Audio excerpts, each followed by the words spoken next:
bon, on sait, on connaît la Mauritanie pour comme le pays des mille poètes. Hein.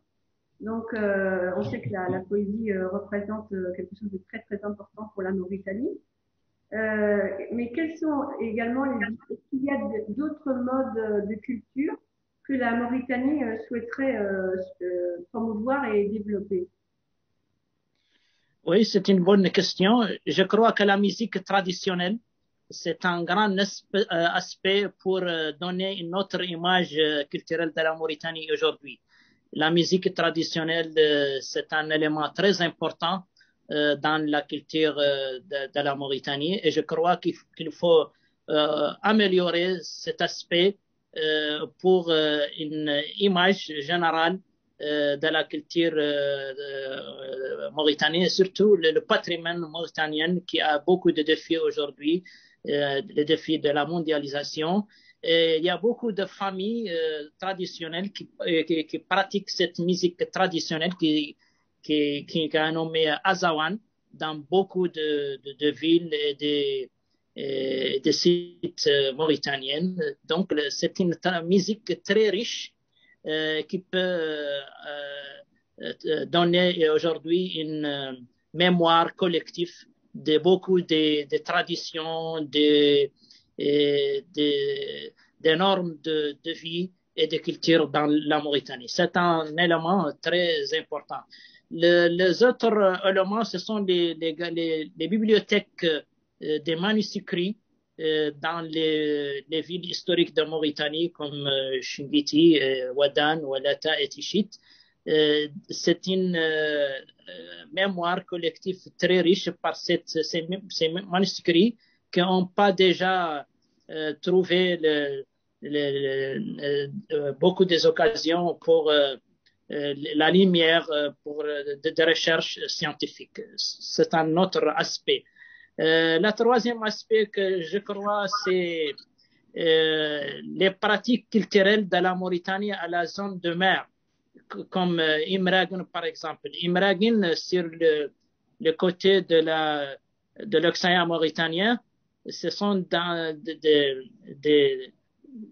des groupes mauritaniens qui vivent depuis quelques siècles dans la mer mauritanienne par des pratiques, des traditions. Il y avait le site Imragen, c'est un site aussi enregistré dans l'UNESCO comme un site normal international. Donc, je crois qu'il y a beaucoup des éléments culturels de la Mauritanie qui peuvent nous donner cette image de la diversité culturelle en Mauritanie. Oui, oui, c'est merveilleux. Et parce que pour en revenir à la bibliothèque, il doit y avoir des livres très anciens, je suppose. Oui, oui, il y a beaucoup de livres très anciens, pas seulement pour des écrivains mauritaniens, mais pour des grands savants arabes et islamiques. Par exemple, nous avons à Azougui le premier berceau des Almoravides en Mauritanie. Il y avait le premier manuscrit trouvé dans la Mauritanie qui s'appelle El-Ishara. El-Ishara fi Tadbir al-Imara, c'est un livre qui a parlé de l'État, de l'organisation de l'État et comment les conseillers donnent les idées au sultan, par exemple au roi ou au émir.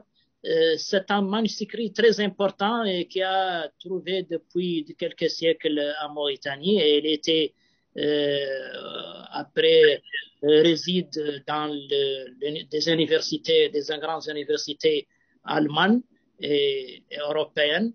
Et je crois que ce manuscrit et des autres manuscrits arabes anciens comme El-Murshid fi Nahu l'Ibn Arabi, la grammaire arabe, je crois que ces grands livres-là ont donné aussi une grande étape de la révolution culturelle historique en Mauritanie.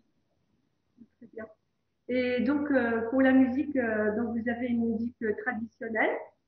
est-ce que vous seriez éventuellement, est-ce que c'est possible, est-ce que vous envisagez de la partager avec d'autres musiques traditionnelles ou d'autres musiques africaines? Oui, c'est une bonne question. Je crois que la diversité mauritanienne marquée par par les origines arabes et africaines, nous aidons de cette vision pour le futur de la musique mauritanienne. Nous avons organisé, organisons chaque année des festivals de cette musique traditionnelle. Euh, cette musique traditionnelle se trouve dans les Maures et les Africains mauritaniens. Et je crois qu'avec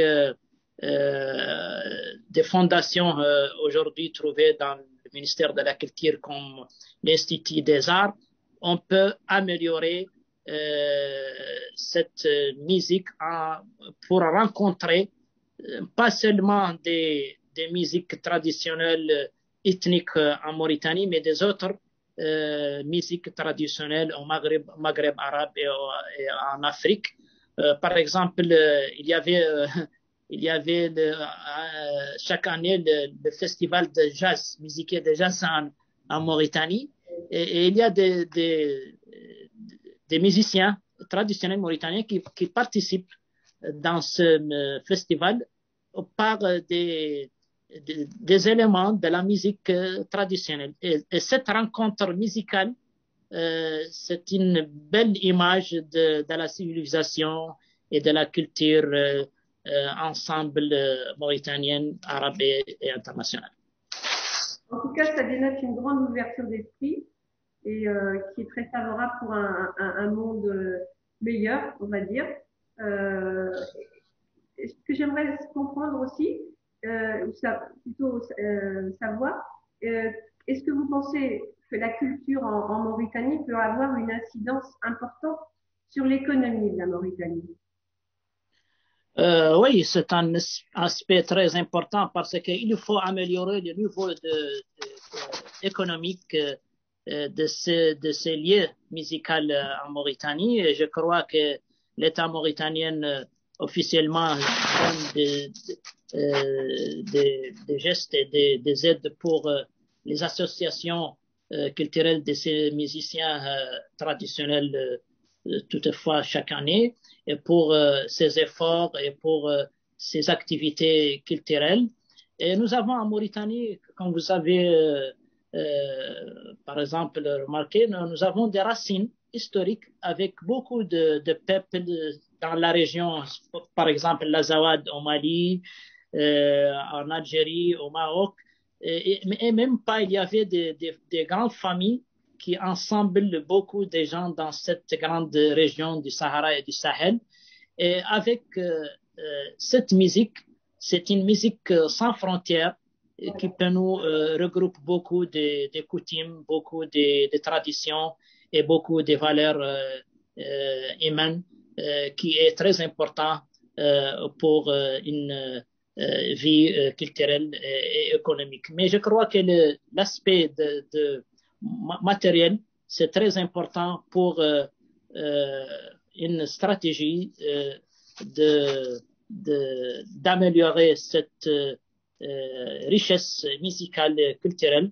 Et parce qu'il y a des musiciens qui ont toujours dans ce milieu, qui travaillent dans le milieu culturel musical et qui n'ont pas des autres pratiques ou des autres fonctions hors de cette tradition de la musique mauritanienne ancienne. Donc, je crois qu'il faut des projets pour aider ces musiciens traditionnels. Et je crois qu'on peut réfléchir beaucoup pour, et collaborer aussi avec des autres entreprises internationales pour aider cette pratique traditionnelle de la musique dans la Mauritanie et la région. Donc, si j'ai bien compris, en fait, c'est grâce à un dialogue interculturel que non seulement on va souder la société, mais aussi l'économie, on va la développer. Je crois il y a aujourd'hui une relation très importante entre l'économie et la culture. Il n'y a pas un futur important pour la culture sans un développement général et surtout un développement qui regroupe les acteurs de la culture et les acteurs de patrimoine dans chaque pays. Et il n'y a pas des horizons importants pour la culture sans aider et sans collaborer avec des stratégies de l'économie et par un développement général qui dirige la culture comme un aspect très important pour les meilleures ou la meilleure vie de chaque peuple. Ça, c'est une idée très importante pour nous. Oui, c'est tout à fait ma vision personnelle aussi, d'allier la culture et l'économie sont indissociables pour avancer positivement dans tous les domaines, que ce soit pour une nation, pour une société ou pour la planète en général. Habib, tu nous as pas encore parlé un petit peu toi qui es le spécialiste du dialogue interculturel. Qu'est-ce que tu penses de notre discussion?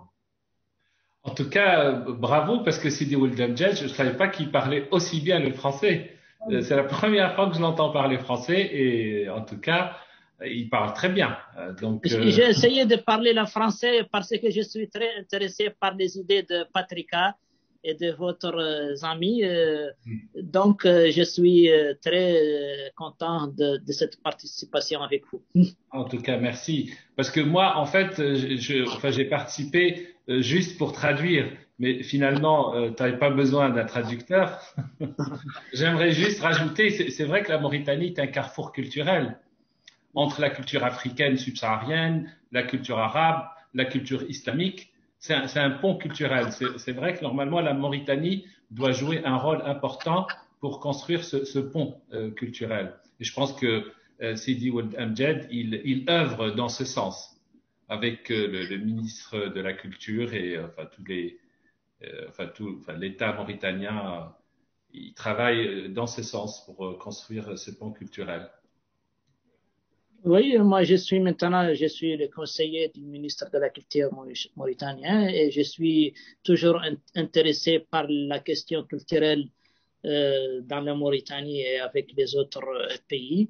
Et la Mauritanie, l'essentiel pour nous, c'est la culture parce que la diplomatie culturelle aujourd'hui, c'est une belle page pour regrouper beaucoup de valeurs, beaucoup des idées qui peuvent nous aider pour un monde sans problème, un monde sans, par exemple, beaucoup de problèmes aujourd'hui, c'est nous de faire des défis parce que la culture n'est pas l'essentiel dans les stratégies et les programmes de beaucoup de peuples et de gouvernements dans le monde. En tout cas, je vous remercie vraiment. Je suis enchantée d'avoir parlé avec vous. On a parlé en français parce que bon, ce que vous nous avez dit est vraiment très très intéressant. Ça me rend d'autant plus heureuse qu'on partage la même vision également avec Habib. C'est très important pour le travail qui doit être fait même à mon niveau. Et vraiment, je vous remercie sincèrement du fond du cœur d'avoir bien voulu participer à ce petit entretien. C'était vraiment, vraiment très, très bien. Merci beaucoup et j'espère à très bientôt. Merci. Bonne soirée. Au revoir. Au revoir, Abid. Au revoir, monsieur. Au revoir. Assalam. Salam. Shukran. Shukran.